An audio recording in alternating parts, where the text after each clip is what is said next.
Let's review the cash register. Columns here, you're going to put the date where cash was spent. This column is for how much cash you take out of the house when you go out on your outing. Then when you return from your outing, this is the column where you're going to put the cash that comes back into the house.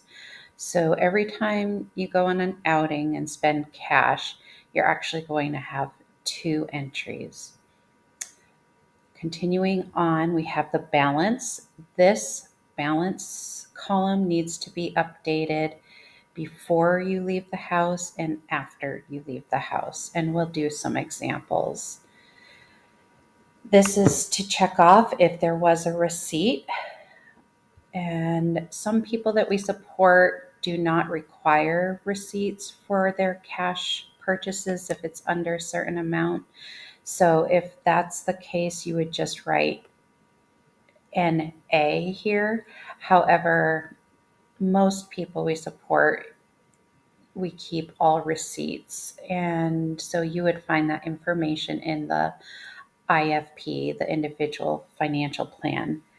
Then you, as a supporting staff, will sign in this column.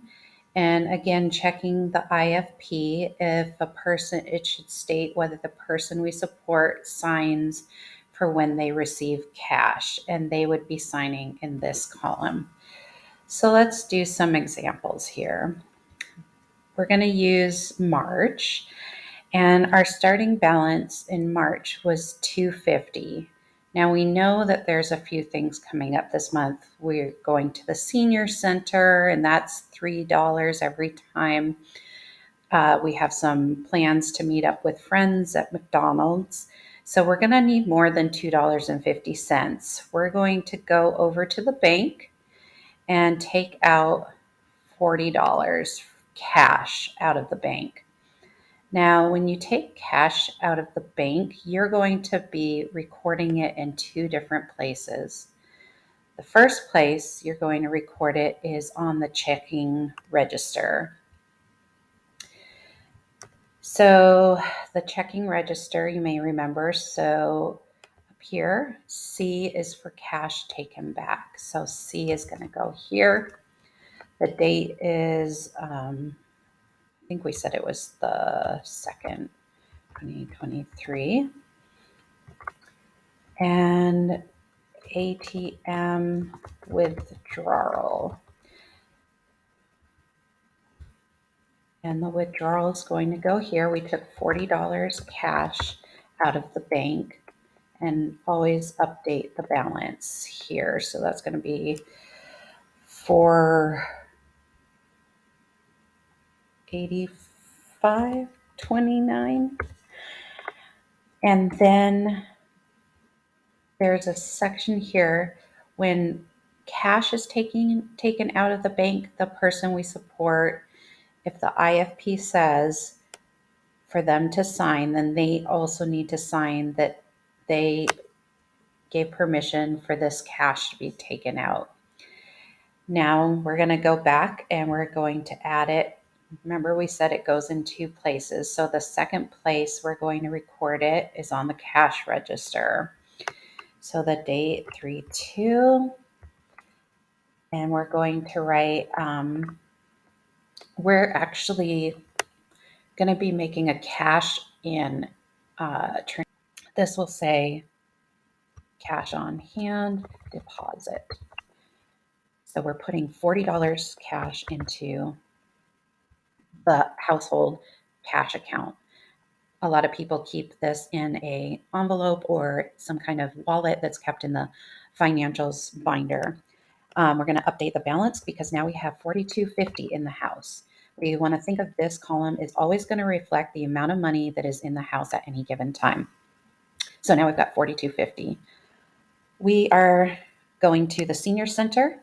So you're going to make a entry here for when you are getting ready to leave the house. And we're going to write going to senior center. Now, we know the senior center is only $3.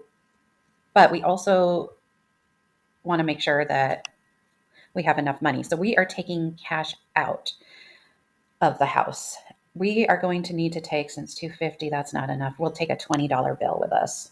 20. And we are going to update the balance in the house before we leave. So the balance is going to be updated to 2250.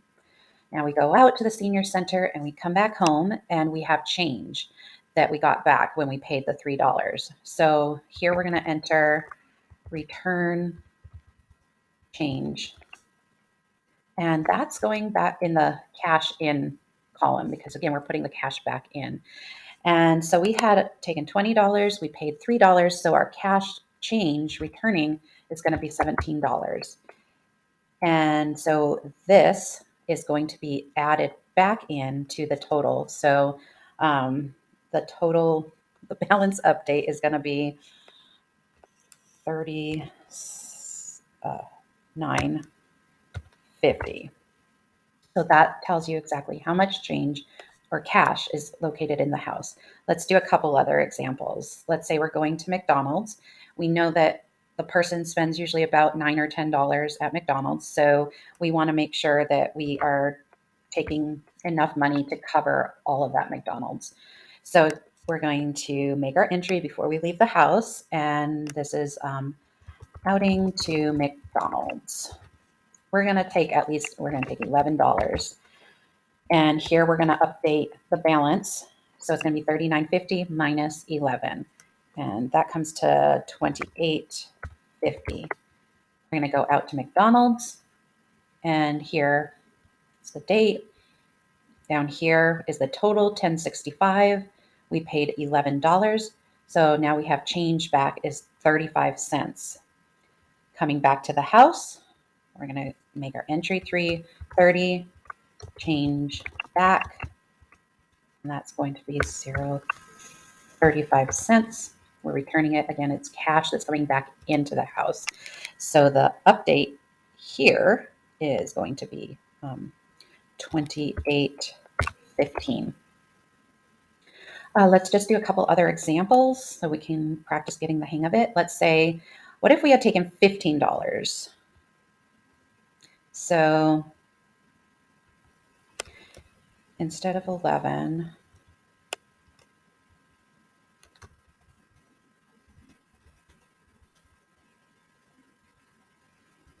let's say, okay, we did the outing to McDonald's. We're using this column, cash out. We're taking $15 with us this time. So $39.50 minus 15 is going to be $24.50. And then when we go out to McDonald's, we paid 15 and our change back is $4.35. So we're going to come back here when we get back from McDonald's. Return change. So we're bringing back, what was it? $4.35. That goes cash in, $4.35. And here we update the balance. It's going to be $28.85.